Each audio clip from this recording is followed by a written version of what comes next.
That's the town we're at now. I'm just leaving. Looks like there's a lot of history here, and you know what's coming next, don't you? Come here. Are we ready? Let's take this off you. Oh no, you can leave it on for now. 3, back here. He's eager to go today. 3, 2, 1, go! Have a good day. He's off. I'll see him again later. Good job he knows the way, innit?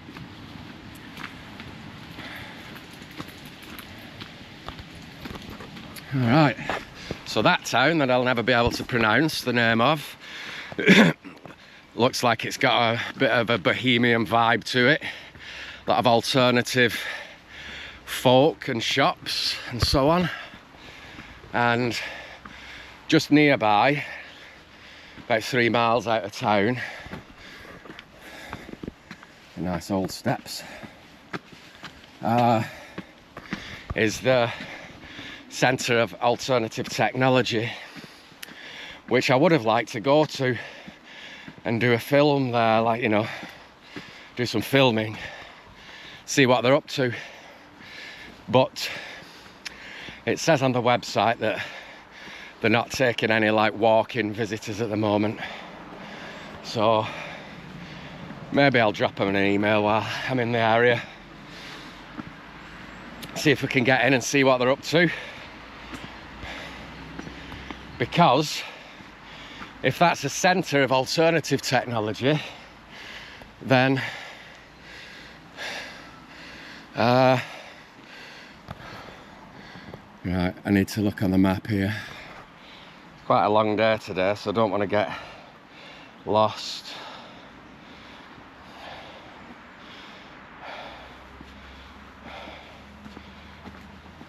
Yeah, I think we'll carry on up here for a bit. Yeah, there's so much alternative technology out there, alternative from the corporate mainstream technology that we're given and that's sold to us. There's so much more, from examples of 0-point energy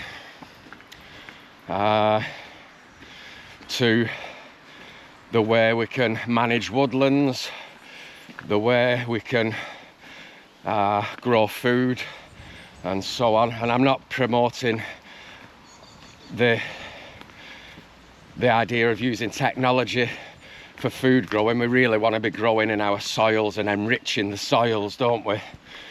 Correcting the damage that the big machinery and chemical companies have done to our life support system. But for me, I'm a proponent of growing organic food, no dig systems. But what I've noticed over the years is if you incorporate some form of technology within a holistic system of growing food, say, like, let me think of an example. Like if you set up a hydroponic system in your growing space, it looks very interesting. So especially for young uns, you show them growing food in soil, and it's very difficult to make it look and seem exciting, even though it is. Or not just young uns, anyone. Because nothing's really happening in front of your eyes as such, unless you're there for the whole process. But with, like, say, hydroponics, it's like an interesting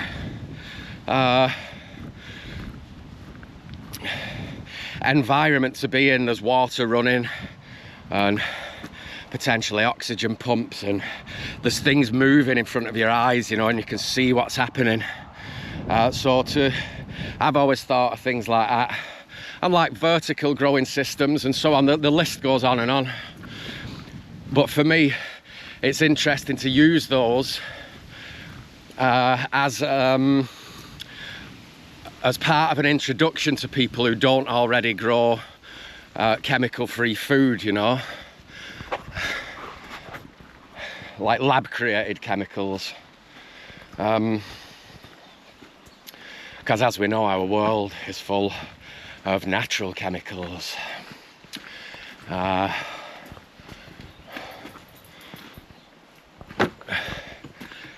So yeah, anyway, it would have been, or maybe it still will be, maybe I'll be able to get in and have a look, but it'd be nice to see what they're actually doing, if that's a centre of alternative technology. You know, see where they are now, because there's so much out there to harness, so much knowledge, and we can use technology. It's a tool like anything.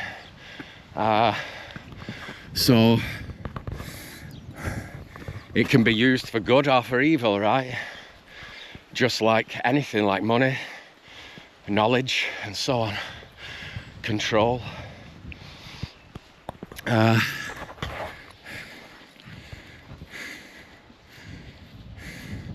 So yeah, maybe we'll get a look in there, we'll see.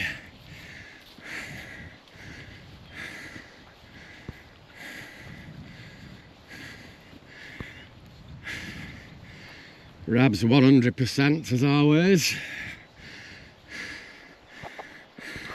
I think I've only ever seen him sick once.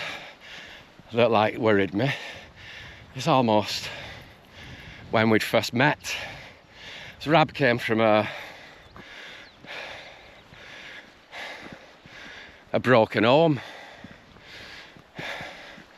He was in a bad way when I first met him. Terrified of everything. You still see the remnants of that fear and uncertainty in him sometimes. And we've known each other for maybe like 5 years now.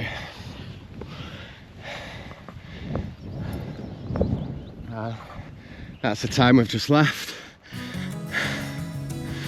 Oh, excellent. Into the hills again. So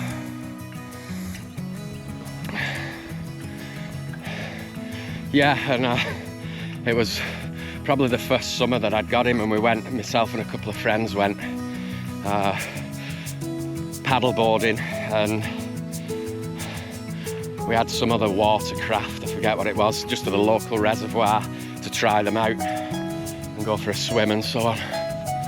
And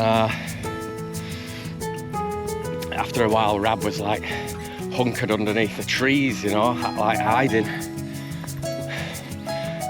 And we think it was just like potentially a bit of heat stroke, you know, because it's super hot.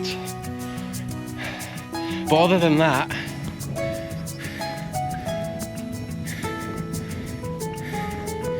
he's a unit. He's deceptively tough. You know, I've seen him do things, you know, bang into things, because he goes like 100 miles an hour. What his favourite toy is an Araby.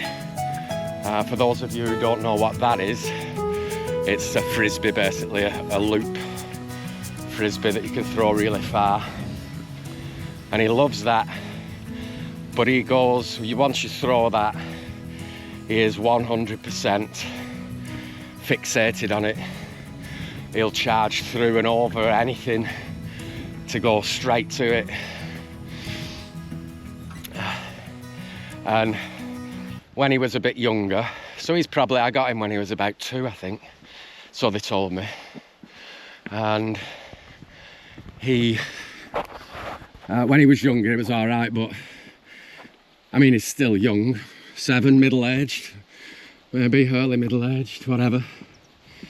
But I figured I had to take this Araby off him. I did use it the other day, just really short throws, because he loves it. But other than that, he's not allowed it anymore. because I think he'll injure himself, he'll break a leg or something chasing it. So he just goes hell for leather after it. But yeah, I've seen him like bang into things, and he just, oh man, he's hurt himself there, and he doesn't even notice it. He's a tough little bugger on the sly.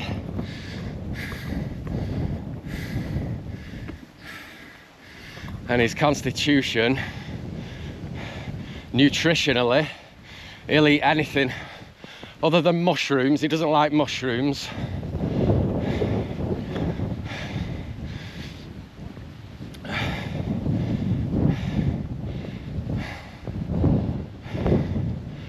Woo! In the hills again, bugs.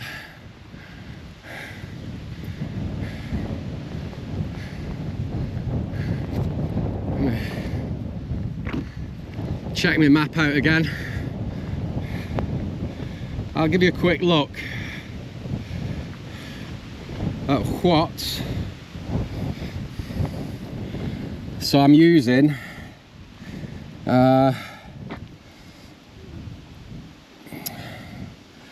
it's not work. Oh yeah, there we go. So this is what I use for my map system. It's OS Ordnance Survey.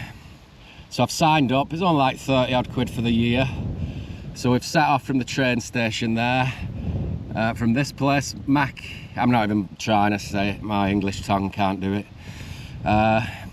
We've come up there. This little arrow is where we are now, so it's showing, and you can, you know, zoom right out and see where you're going in general. We're heading over to Borth. Whether we make it there today, we'll see. We've had a late start today. We set off at 10 o'clock because we needed a bit of a lie-in. And you can zoom further out and you can go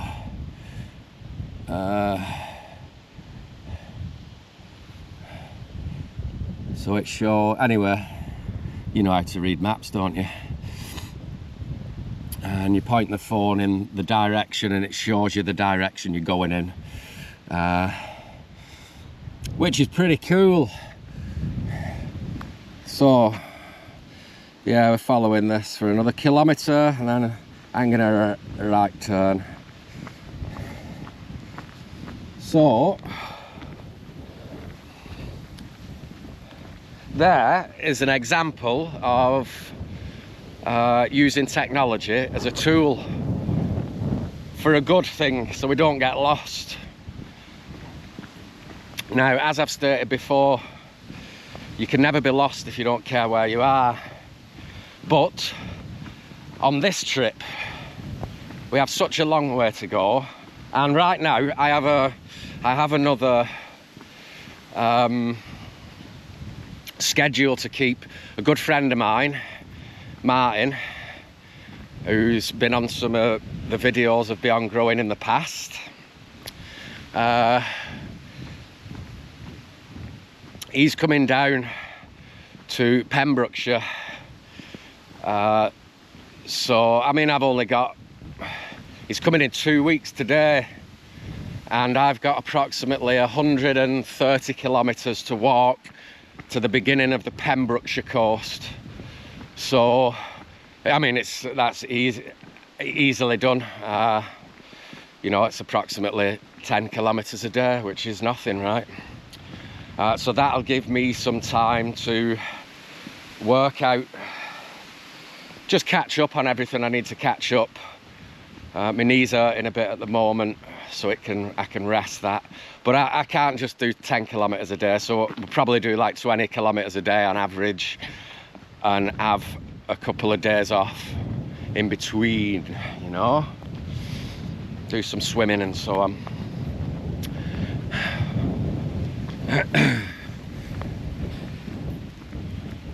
So yeah, on this, some days I don't care whether we get lost. If we've no schedule to keep, it's fine. It's just part of the adventure. But some days I want to stick to this path, and I want I enjoy the moment, but I want to kind of get it done, get the section done, put it behind us, and keep moving on, keep that momentum going.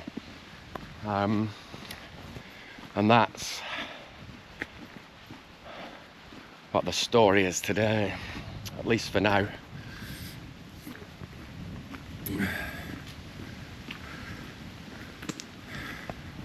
Weather looks like it's going to be changeable today. It rained a bit last night. And this gale force storm that was predicted for yesterday didn't come. Surprise, surprise. The Met Office scaring everyone as usual.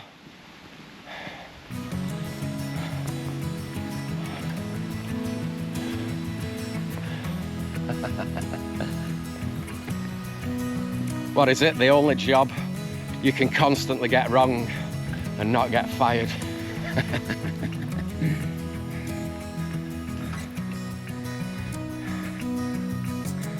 And I actually have a friend of mine, works for the Met Office, and I think he kind of says the same.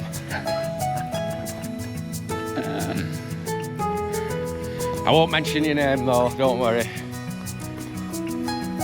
Woo! Oh, I get the feeling it's going to be a beautiful day. I can smell the pine sap in the air right here.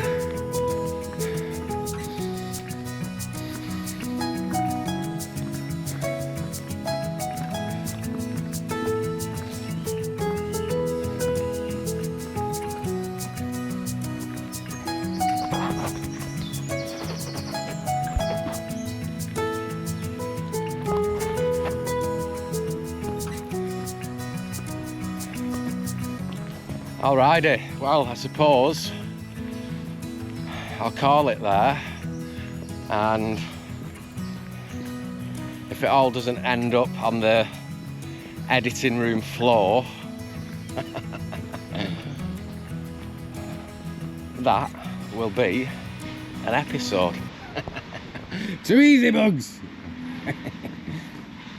I gotta make sure I don't miss the signs.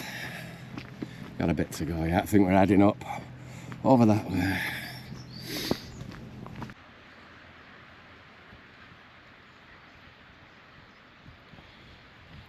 Rab's looking for his favourite quarry, which is pheasants. He likes to sniff them out and chase them.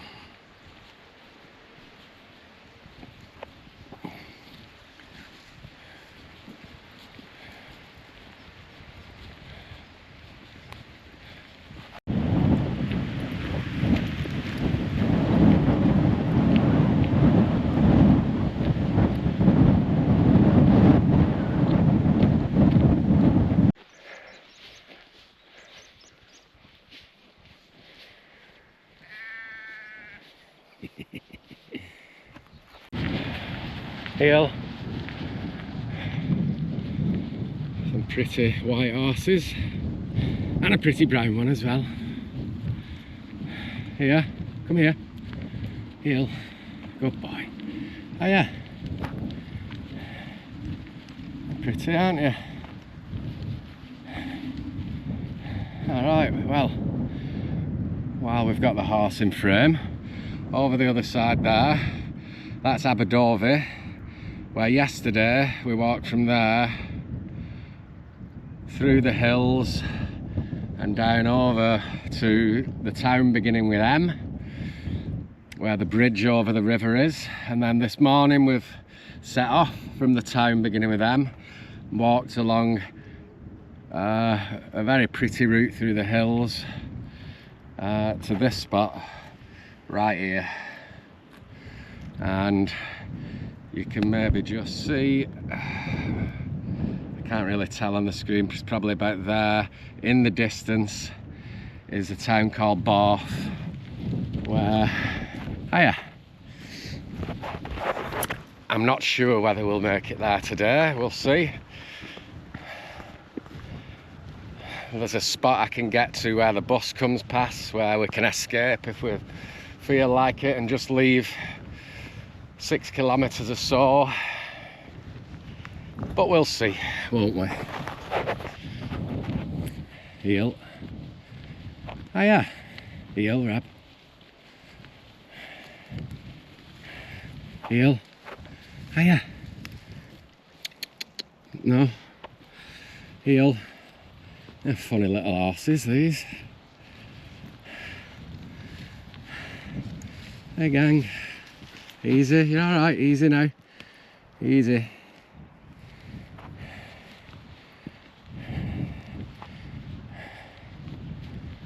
That's it.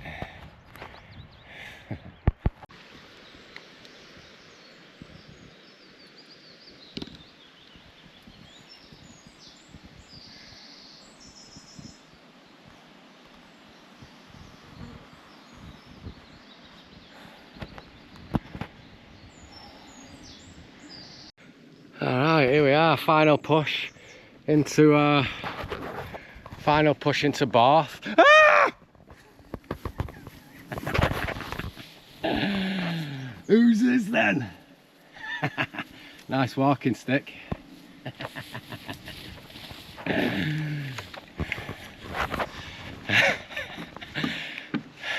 Now, full disclosure, it did catch my eye that when I got on this bridge. And you know those moments where you kind of heart drops for a second? I got one of those. Brilliant. We likes. So yeah, anyway, we decided to carry on today. We're going to get to Borth, which is couple of kilometres away. We've upped the pace because I've just checked the train times. You may be able to see it over there, and there's a train in an hour from here back to my van, and then the train after that, it's another 2 hours. I don't want to be loitering around for that for 2 hours, so we're just upping the pace, making sure we get there for that train, and we're back to the coast as of today. Well, with regards to walking, as of tomorrow, we're back on the coast, and from here, from Borth, it'll be down to Aberystwyth, which is just over 10 kilometres. So I'm going to do that in the morning, I think. Nice easy day. And what day is it? It's Saturday tomorrow. So you know what? I may just have a couple of days off. Because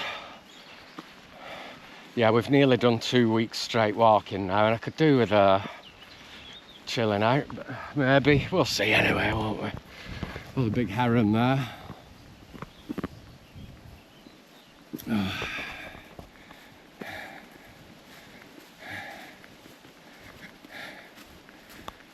Woo! What is it, Rab? Get your stick. That's firewood for this weekend, mate. In your pop.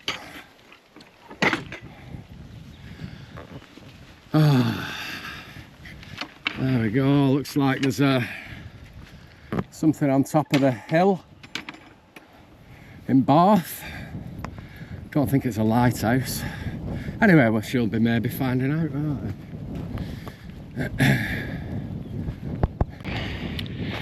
Okay, this is bog myrtle. Oh, smells like reminds me of eucalyptus when I smell bog myrtle. All right, gang, take it easy. Big day for horses today on this trail. Hey, gang. Sorry. Yeah. Yeah, reminds me of eucalyptus. Smells lovely.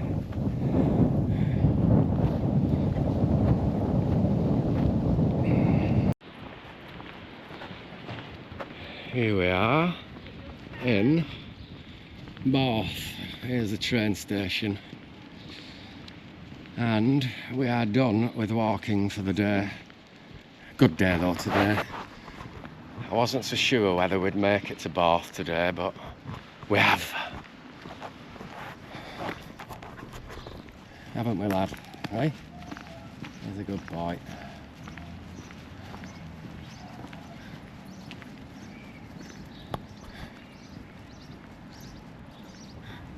Alright, much love to you all. Be good to each other, stay healthy and well. And we'll see you next time on Beyond Growing.